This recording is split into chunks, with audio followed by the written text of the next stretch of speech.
ఈ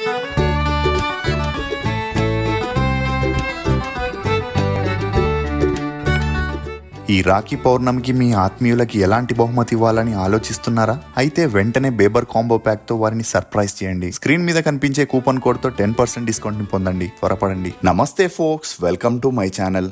ఫోక్స్, కుటుంబం కోసం త్యాగం చేసే మహిళలు జీవితంలో వెనకబడినట్లు కాదు, మనం ముందుండడం కోసం వారు వెనక నడుస్తున్నారని అర్థం.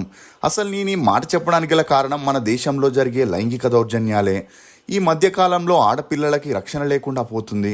ఎక్కడ చూసినా మహిళలపై అఘాయిత్యాలు, ఇతర సంఘటనలకి పాల్పడుతూనే ఉన్నారు. ఎన్ని కఠిన చట్టాలు ఉన్నా, పోలీసులు ఎన్ని ఎన్కౌంటర్లు చేసినా ఈ దౌర్జన్యాలు మాత్రం ఆగడం లేదు. అంతేకాకుండా 2023లో 50,000కి పైగా మహిళలు, బాలికలు లైంగిక దౌర్జన్యానికి బలయ్యారంటే పరిస్థితి ఎలా ఉందో మనం అర్థం చేసుకోవచ్చు. ఇక అలా 2017లో 32,500 లైంగిక దౌర్జన్యాల కేసులు నమోదవగా 2018లో 34,500, 2019లో 40,000, 2020లో 42,000, 2021లో 44,000, 2022లో 46,000, 2023లో ఏకంగా 50,000 మహిళలు, బాలికలు కామాంధుల కామానికి బలయ్యారు.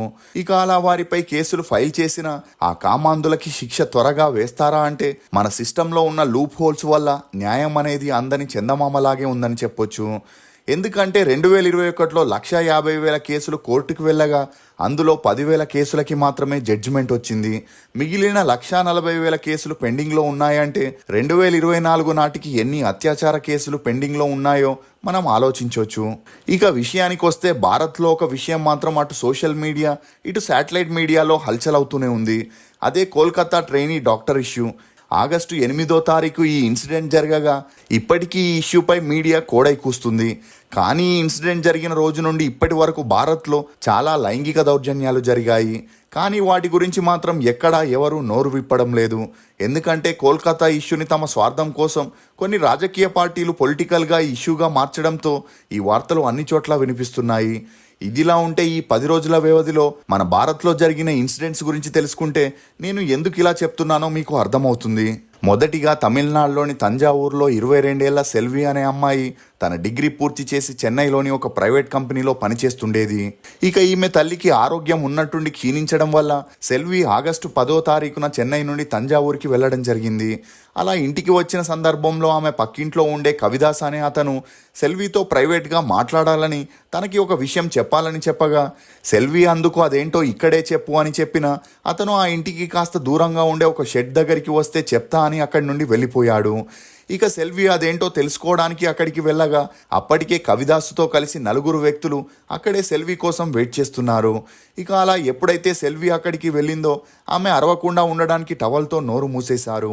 అందులో 17 ఏళ్ల ఒక అబ్బాయి, 18 ఏళ్ల ఒక అబ్బాయి కూడా ఉండడం గమనార్హం. ఇక ఆ షెడ్లోనే సెల్విపై ఒకరి తర్వాత ఒకరు దౌర్జన్యం చేస్తూ ఆమెను పాడు చేసేది వారి మొబైల్లో రికార్డ్ చేసి ఈ విషయం ఎవరికైనా చెబితే దీన్ని అందరికీ పంపిస్తామని చెబుతూ తాము ఎప్పుడు పిలిచినా రావాలని బెదిరించడం జరిగింది.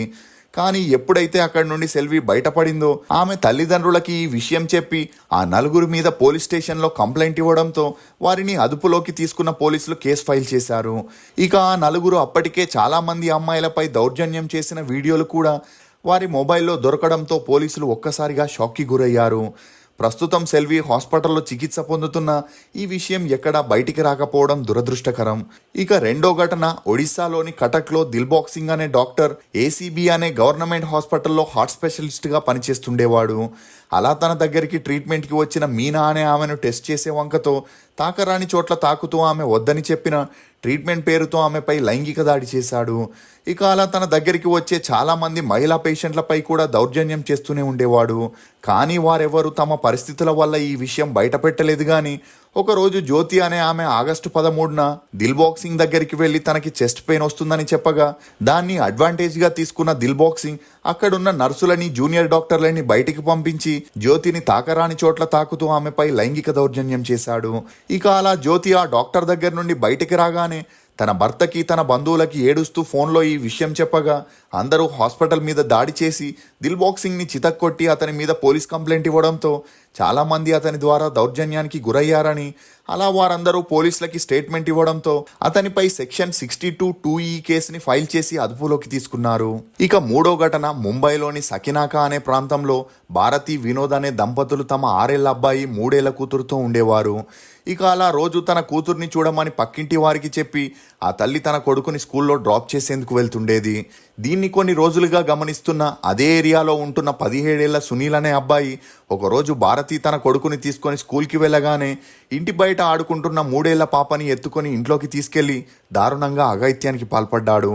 ఆ తర్వాత భారతి ఇంటికి వచ్చి డోర్ తీయగానే రక్తపు మడుగులో ఉన్న కూతుర్ని చూసి షాక్కి గురై ఇమ్మీడియట్గా హాస్పిటల్కి తీసుకెళ్లగా చెక్ చేసిన డాక్టర్లు ఆమె మీద దౌర్జన్యం జరిగిందని కన్ఫర్మ్ చేయడంతో ఎవరిలా చేశారని భారతి తన కూతుర్ని అడగగా ఆమె సునీల్ పేరు చెప్పడం జరిగింది. దీంతో 17 ఏళ్ల సునీల్ని పోలీసులు అరెస్ట్ చేసి రిమాండ్కి తరలించారు. ఇక పాప పరిస్థితి మాత్రం విషమంగానే ఉందని డాక్టర్లు వెల్లడించారు. ఇక నాలుగో ఘటన 11 ఏళ్ల మయూరి అనే అమ్మాయి తన మేనత్త ఇంట్లో ఫంక్షన్ ఉన్న కారణంగా రాజస్థాన్లోని ఉదయ్పూర్కి వెళ్ళడం జరిగింది. అదే సమయంలో మయూరికి సంబంధించిన 2 బంధువులు మరియు ఆ ఊరికి చెందిన 2 మైనర్ అబ్బాయిలు ఫంక్షన్కి కావాల్సిన ఫ్రూట్స్ తీసుకొద్దామని మయూరిని ఒక అడవిలోకి తీసుకెళ్లి నలుగురు కలిసి ఆ అమ్మాయి మీద అఘాయిత్యానికి పాల్పడ్డారు. దీంతో మయూరి అక్కడే స్పృహ కోల్పోవడంతో భయపడిన ఆ నలుగురు ఎవరికీ తెలియకుండా మయూరిని ఇంటికి తీసుకొచ్చి పడుకోబెట్టేశారు. ఇక అలా మయూరి మేనత్త ఈమెను చూసి ఇమీడియట్గా హాస్పిటల్కి తీసుకెళ్లగా మయూరిపై జరిగిన దారుణం బయటకు వచ్చింది. దీంతో కేసు ఫైల్ చేసి ఆ నలుగురిని అరెస్ట్ చేయడం జరిగింది. ఇక ఐదో ఘటన ఉత్తరప్రదేశ్లోని అమేథీలో అమర్ అనే అతనికి 2 కూతుర్లు ఒక కొడుకుండేవాడు. ఇక అలా తన పెద్ద అమ్మాయికి ఢిల్లీకి చెందిన ఒక ప్రైవేట్ కంపెనీలో పనిచేసే అతనితో పెళ్లి చేసి సెటిల్ చేశాడు. ఇదిలా ఉంటే ఆగస్టు 7వ తారీఖు రాత్రి అమర్ భార్య తన కొడుకుని తీసుకుని పెద్ద కూతుర్ని చూసేందుకు ఢిల్లీకి వెళ్లడం జరిగింది.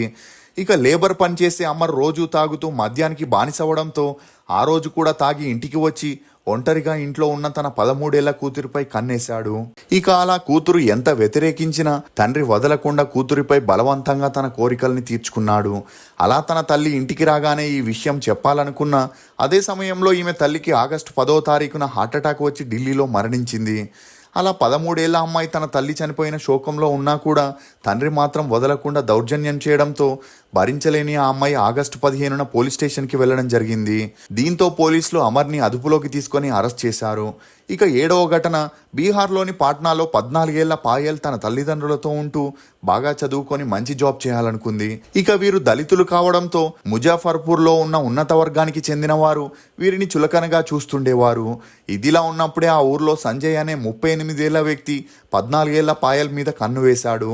ఇక అలా అప్పటికే పెళ్ళై విడాకులైన సంజయ్ పాయల్ని సొంతం చేసుకోవాలని తన తల్లిదండ్రుల దగ్గరికి వెళ్లి పెళ్లి చేసుకుంటా అని చెప్పగా వారు తన కూతురికి పెళ్లి వయసు రాలేదని ఇప్పుడే తనకి పెళ్లి చేసే ఉద్దేశం లేదని చెప్పిన సంజయ్ మాత్రం వెనక్కి తగ్గకుండా వారికి డబ్బు ఆశని చూపించగా వారు మాత్రం కూతుర్ని బాగా చదివించాలని చెప్పడంతో కోపానికి గురైన సంజయ్ మీ కూతుర్ని నాకు ఇచ్చి పెళ్లి చేయకపోతే నేనేంటో చూపిస్తా అంటూ బెదిరించడం జరిగింది. ఇక వారు ఇతని మాటల్ని పట్టించుకోకపోవడంతో ఆగస్టు 10న సంజయ్ కొంతమంది రౌడీల్ని వెంట పెట్టుకొని పాయల్ ఇంటికి వెళ్లి తన తల్లిదండ్రుల కళ్ళ ముందే పాయల్ని ఎత్తుకెళ్లడం జరిగింది. ఇక అలా తల్లిదండ్రులు అతన్ని ఎదిరించలేక పోలీస్ స్టేషన్కి వెళ్లి కంప్లైంట్ ఇవ్వగా మరుసటి రోజు ఆగస్టు 11న పాయల్ మృతదేహాన్ని ఒక చెరువులో గుర్తించిన పోలీసులు పోస్ట్ మార్టంకి పంపించారు. దీంతో ఆ అమ్మాయి మీద 10 మందికి పైగా దౌర్జన్యం చేశారని తెలిసి పోలీసులు మెయిన్ అక్యూజ్ అయిన సంజయ్ మీద కేసుని ఫైల్ చేసి అతన్ని అరెస్ట్ చేశారు. మిగిలిన వారిని కూడా వెతికే పనిలో పడినట్లు తెలుస్తుంది. ఇక 8వ ఘటన కర్ణాటకలోని కల్బుర్గిలో 5వ తరగతి చదువుతున్న 11 ఏళ్ల సుమతి ఎప్పటిలాగే తన లంచ్ని తినేసి క్లాస్ రూమ్లోకి వెళ్ళింది. అలా క్లాస్లో ఒంటరిగా ఉన్న సుమతిని చూసిన శ్రీనివాస్ అనే ఉపాధ్యాయుడు ఆమెతో మాట్లాడే వంకతో దగ్గరికి వెళ్ళి తాకరాని చోట తాకుతూ ఆ అమ్మాయిపై అఘాయిత్యానికి పాల్పడ్డాడు. దీంతో సుమతి అరవగా శ్రీనివాస్ తనని కొట్టి ఎగ్జామ్స్లో ఫెయిల్ చేస్తానని బెదిరించడంతో సుమతి సైలెంట్గా ఉండడానికి ప్రయత్నించిన నొప్పి భరించలేక గట్టిగా అరవడం మొదలెట్టింది. ఇక అలా ఆ అమ్మాయి నోరు మూసిన ప్రయోజనం లేకపోవడంతో శ్రీనివాస్ అక్కడి నుండి పరారయ్యాడు. స్కూల్లో ఈ విషయం స్ప్రెడ్ అయి సుమతి తల్లిదండ్రులకి కూడా తెలియడంతో టీచర్పై పోలీస్ స్టేషన్లో కంప్లైంట్ ఇవ్వగా శ్రీనివాస్ని పోలీసులు అదుపులోకి తీసుకున్నారు. అలా ఇన్వెస్టిగేషన్లో అప్పటికే చాలామంది విద్యార్థులపైన ఇలాంటి అఘాయిత్యానికి పాల్పడ్డాడనే విషయాలు బయటకు వచ్చాయి. ఇక 9వ ఘటన అదే ప్రాంతమైన కల్బుర్గిలో శాంతి అనే 13 ఏళ్ల పాప తమ ఇంటి ఆర్థిక పరిస్థితుల వల్ల చదువుకోలేక పనికి వెళ్తుండేది.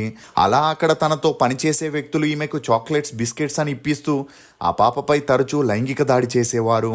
ఇక ఆ పాప కూడా ఇంట్లో ఎవరికీ చెప్పేది కాదు. దీంతో ఒక సంవత్సరంలో 60 మందికి పైగా ఈమెపై దౌర్జన్యం చేయడంతో శాంతి ఒకరోజు ప్రెగ్నెంట్ అయింది. కానీ ఆ విషయం ఆ పాపకి కూడా తెలియదు. అందుకు తోడు శాంతి తల్లిదండ్రులు కూడా రోజు పొద్దున్నే కూలి పనికి వెళ్లడంతో అంతలా పట్టించుకునేవారు కాదు. ఇదిలా ఉన్నప్పుడే శాంతి ఉన్నట్టుండి కడుపు నొప్పి అని తట్టుకోలేక అరవడంతో తల్లిదండ్రులు ఈమెను హాస్పిటల్కి తీసుకెళ్లగా 8 నెలల గర్భంతో ఉన్నట్లు వైద్యులు తెలియజేశారు. దీంతో ఈమె తల్లిదండ్రులు పోలీసులకి కంప్లైంట్ ఇవ్వగా ఈ విషయం గురించి పోలీసులు శాంతిని అడగడంతో తను పని కోసం వెళ్ళిన ప్రతి ఒక్క చోట తనపై దౌర్జన్యం చేశారని అలా అందరి గురించి చెప్పడంతో పోలీసులు ఒక్కసారిగా షాక్కి గురయ్యారు. ఇక అలా అందరిపై కేసుని ఫైల్ చేసి విచారణ జరుపుతుండగా శాంతి పురిటి నొప్పుల బాధని తట్టుకోలేక ఈ లోకాన్ని వదిలి వెళ్ళిపోయింది. ఇవన్నీ చూస్తుంటే మన దేశంలో శిక్షల్ని కఠినంగా విధిస్తే తప్ప నేరాలు ఆగే పరిస్థితులు లేవనే చెప్పొచ్చు. అందుకే 2016లో 39,000 ఈ కేసులు 2023 వచ్చేసరికి 50,000 అయ్యాయంటే తప్పు చేసేవాడికి చట్టం అంటే భయం లేకపోవడం వల్లే ఇలా జరుగుతున్నాయి. దుబాయ్, యుఎస్ఏలో ఉండే కఠిన శిక్షలు కూడా ఇక్కడ అమలు చేసినప్పుడే ఇలాంటి కామాంధులకి అమ్మాయిలను చూడాలంటే వణుకు పుడుతుంది. ఫోక్స్ మహిళల్ని నెత్తిన పెట్టుకొని పూజించకపోయినా పర్లేదు కానీ వారిని గుర్తించి గౌరవిస్తే చాలు. ఇది ఫోక్స్ భారత్లో జరుగుతున్న దౌర్జన్యాల గురించి కొన్ని వివరాలు. ఈ వీడియో మీద మీ అభిప్రాయాన్ని కమెంట్ సెక్షన్లో తప్పకుండా తెలియజేయండి. మేము చేసిన ఈ వీడియో మీకు నచ్చినట్లయితే ఒక లైక్ ద్వారా మీ సపోర్ట్ని మాకు తెలియజేయండి. రుచికరమైన మరియు ఆరోగ్యకరమైన బేబర్ టీ కోసం బేబర్ వెబ్సైట్కి వెళ్ళి ఆర్డర్ చేసుకుంటారని ఆశిస్తూ for more interesting videos please subscribe to CR voice. Thank you.